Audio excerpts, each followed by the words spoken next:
बुर्ज खलीफा पर शाहरुख खान की सालगिरह की मुबारकबाद वीडियोस हुए वायरल। दुबई में वाक़ दुनिया की सबसे बुलंद तरीन इमारत बुर्ज खलीफा की LED स्क्रीन के साथ एक खास थीम दिखाई दी।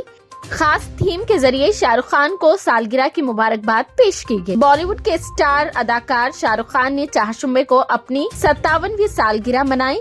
इस मौके पर बुर्ज खलीफा बॉलीवुड स्टार को सालगिरह की मुबारकबाद से जगमगा उठा। Happy birthday Shahrukh Khan, happy birthday king, we love you LED lights के साथ खुसूसी मुबारकबाद दी गई। उसके अलावा 1995 में उन्होंने शाहरुख खान की फिल्म दिल वाले दुल्हनिया ले जाएंगे का गाना तुझे देखा तो ये जाना सनम चलाया था। उससे मुतालिक वीडियोस बुर्ज खलीफा के ऑफिशियल इंस्टाग्राम और ट्विटर अकाउंट्स पर भी शेयर किए गए थे। फिलहाल ये वीडियो सोशल मीडिया पर वायरल हो रहा है और शाहरुख खान के फैंस ने शाहरुख खान के घर के बाहर एक झुम्माड़ खड़ा कर दी थी। उन्हें उनके 57 सालगिरह की मुबारकबाद पेश की।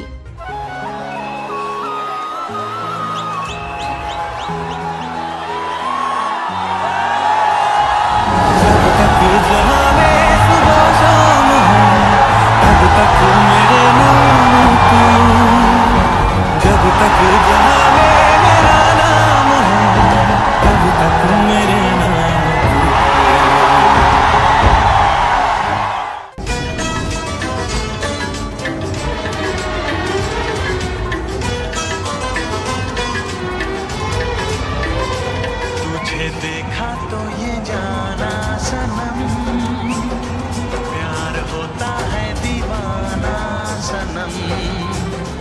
तुझे देखा तो ये जाना सनम, प्यार होता है दीवाना सनम। अब यहाँ